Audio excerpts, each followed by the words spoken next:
Use of ought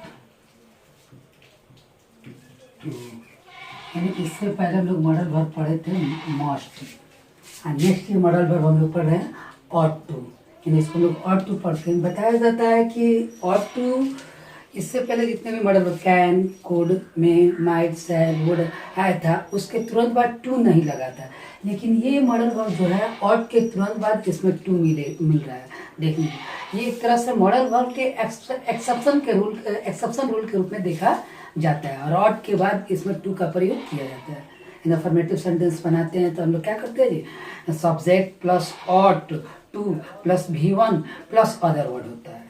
और एक बात ought टू का प्रेजेंट में जब अर्थ निकालते हैं, देखिएगा ought टू का प्रेजेंट में जब अर्थ निकालेंगे प्रेजेंट में तो चाहिए होगा, क्या होगा, चाहिए, चाहिए।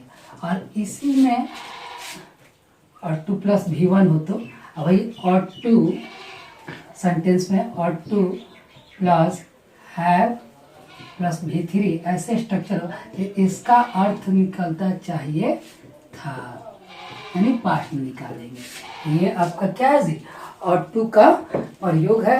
कैसे प्रेजेंट में अर्जुन रहेगा तो उससे चाहिए सेंस निकालेंगे, और पास्ट में रहेगा तो चाहिए था, है प्लस V3 उसके साथ ऐड रहेगा। दूसरा बात कि ought टू का प्रयोग जो हम लोग यूज करते हैं तो ड्यूटी या मोरल ऑब्लिगेशन के लिए करते हैं, ड्यूटी के लिए करते हैं या मोरल ऑब्लिगेशन।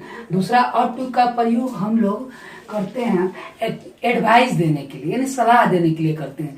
तीसरा ought टू का प्रयोग हम लोग करते हैं कि किसी व्यक्ति से एक्सपेक्टेशन करना है, किसी व्यक्ति से एक्सपेक्टेशन करना है, ये सब ought टू का प्रयोग है। और सबसे एक इम्पोर्टेंट फैक्ट है इसका कि जिस सेंटेंस में ought टू का प्रयोग आप कर रहे हैं उस ought टू के जगह पर आप should का प्रयोग कर सकते हैं। किसका प्रयोग कर सकते हैं जी, should का, यानी should is used in place of ought to, यानी should का प्रयोग ought टू के जगह पर किया जा सकता है।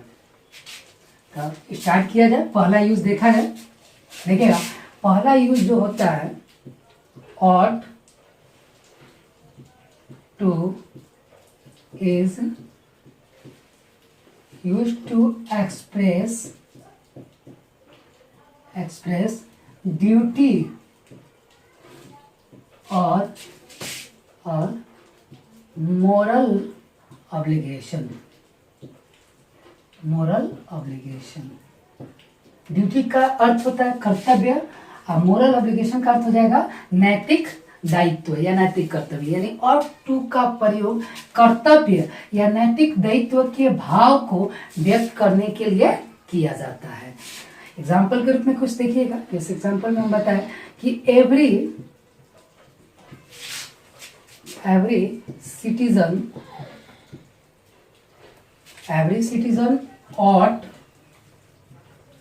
citizen ought to follow the rules। Every citizen ought to follow the rules, यानी प्रत्येक नागरिक को नियमों का पालन करना चाहिए। तो देखिएगा स्ट्रक्चर जो इसका तैयार करेंगे तो कैसे तैयार होगा जी, आपका सब्जेक्ट हो गया, उसके बाद से सब्जेक्ट प्लस ought to यानी modal verb plus V1 plus other word. ये आपका देखिएगा इसका स्ट्रक्चर तैयार हो जा रहा है। सब्जेक्ट हो जा रहा है ये आपका मॉडल वर्ब, उसके बाद से ये V1, ये आपका अदर वर्ड या ऑब्जेक्ट बोल सकते हैं। और भी एग्जाम्पल देखिएगा, जैसे हम बोले कि we ought to love our country।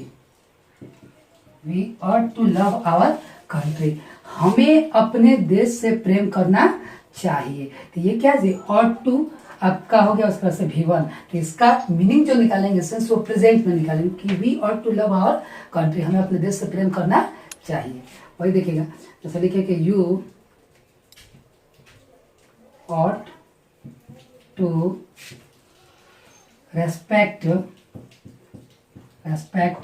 your teacher। You ought to respect your teacher, तुम्हें अपने शिक्षकों की मदद करनी चाहिए। हम बोले कि सी ought to help the poor, उससे गरीबों की मदद करनी चाहिए। सी ought to help the poor। आगे देखिए कुछ और एग्जाम्पल, जैसे हम बोले कि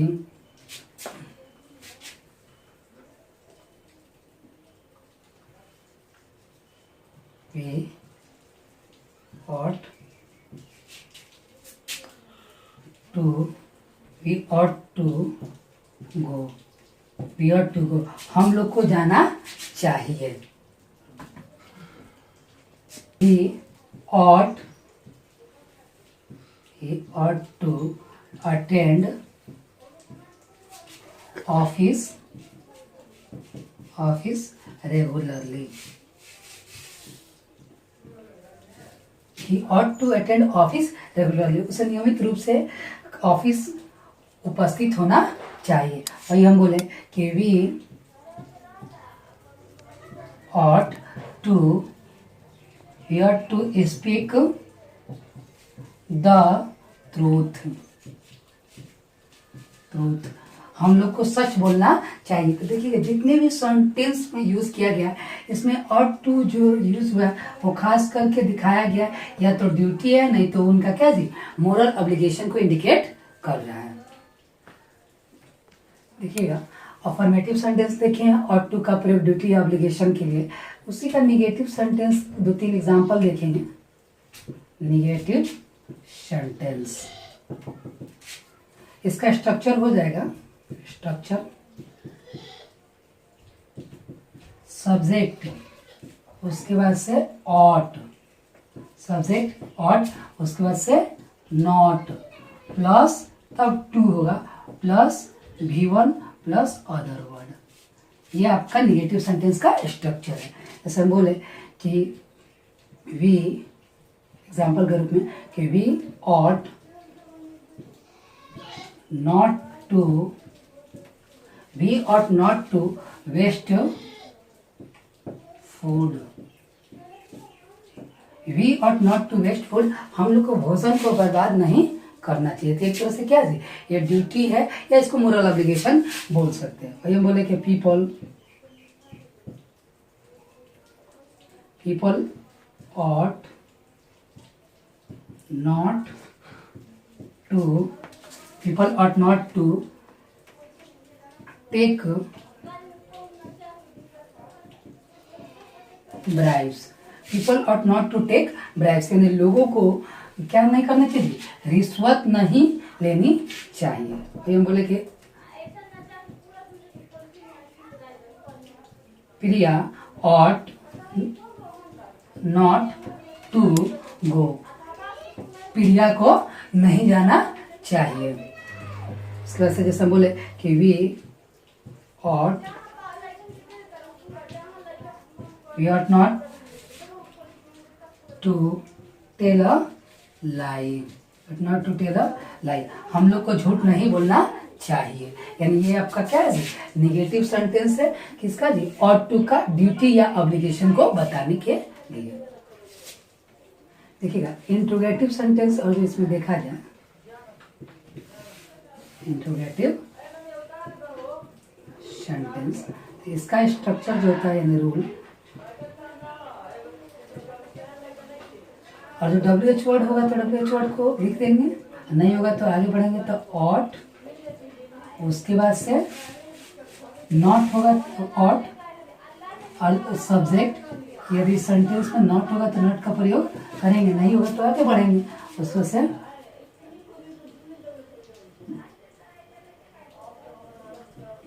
to plus V1 plus other word और प्लस क्वेश्चन। ये आपका क्या हो गया जी इंट्रोगेटिव सेंटेंस का स्ट्रक्चर है। जैसे हम बोले कि ought we to respect elders, क्या लिखा जी ought we to respect elders, क्या हम लोगों को बड़े की आदर करना चाहिए। तो यहाँ पर क्या होगी इंट्रोगेटिव सेंटेंस हो गया। वही हम बोले कि when ought I to go? When ought I to go? When ought I to go? मुझे कब जाना चाहिए? ये WH वाला सेंटेंस हो गया। वही हम बोले कि where ought we not to throw the dust? Where ought we not to throw the dust? हम लोग को कचरा कहाँ नहीं फेंकना चाहिए। ये आपका इंटरोगेटिव सेंटेंस हो गया। दूसरा जो यूज है ought का, देखिएगा ought is used to give advice। यानी ought to का प्रयोग हम लोग सलाह देने के लिए भी करते हैं। ought to is used to give advice। ought to का प्रयोग सलाह देने के लिए भी करते हैं। एग्जाम्पल में देखिएगा, जैसे हम बोले कि you ought to read Ramayan. You ought to read Ramayan. तुम्हें रामायण पढ़ना चाहिए। तो एक तरह से क्या हो रहा है जी, सामने वालों को एडवाइस दिया जा रहा है कि तुम्हें क्या पढ़ना चाहिए, रामायण पढ़ना चाहिए। वही हम बोले कि he ought to exercise daily। उसे प्रतिदिन क्या करना चाहिए, एक्सरसाइज करना चाहिए। आगे देखिएगा, मतलब कि students ought to get up early। Students ought to get up early in the morning। यानी स्टूडेंट को सुबह में जल्दी उठना चाहिए। तो एक तरह से एडवाइस दिया जा रहा है। वही हम बोले कि you ought not to drive fast with me। तुम मेरे साथ हो, तुम्हें कार तेज नहीं चलाना चाहिए। तो एक तरह से क्या है जी, ought to का प्रयोग हम लोग किसके लिए किए हैं जी, ought to का प्रयोग एडवाइस देने के लिए किए हैं। देखिएगा, ought to का तीसरा यूज जो है कि ought to is used to indicate what is desired from someone। यानी किसी व्यक्ति से डिजायर करना। डिजायर यानी एक तरह से क्या जी, एक्सपेक्ट करना। एक्सपेक्टेशन जो वर्ड होते हैं, उम्मीद करना किसी व्यक्ति से कि ऐसा करता तो बेहतर होता। जैसे दे ought to have more parking space in the society। यानी वे लोग को अपने सोसाइटी में और पार्किंग के लिए और अधिक स्पेस बनाना चाहिए। We ought to eat fruits and vegetables every day। हम लोगों को प्रतिदिन फ्रूट्स और वेजिटेबल्स खाना चाहिए। तो एक तरह से क्या है, एक्सपेक्ट कर रहे हैं, डिजायर कर रहे हैं, इच्छा कर रहे हैं। She ought to have studied science। उसे साइंस पढ़ना चाहिए, यानी चाहिए था। He ought to apologize। उसे क्षमा मांगना चाहिए। यानी सामने वाले से हम एक्सपेक्ट कर रहे हैं या डिजायर कर रहे हैं कि उसे ऐसा करना चाहिए। नोट में देखिएगा कि should can be used at the place of ought to. यानी शुड का प्रयोग हम लोग आउट टू के जगह पर कर सकते हैं। किसका प्रयोग जी, शुड का प्रयोग आउट टू की जगह पर कर सकते हैं। जैसे लिखा है ही ought to respect his parents। उसे अपने पेरेंट्स के रेस्पेक्ट करना चाहिए। तो इसको हम लोग लिख सकते हैं he should respect his parents. यानी उसे अपने माता पिता यानी पेरेंट्स के रेस्पेक्ट करना चाहिए। तो आउट टू के जगह पर शुड का प्रयोग हुआ है। आज के लिए इतना ही, तब तक के लिए टाटा।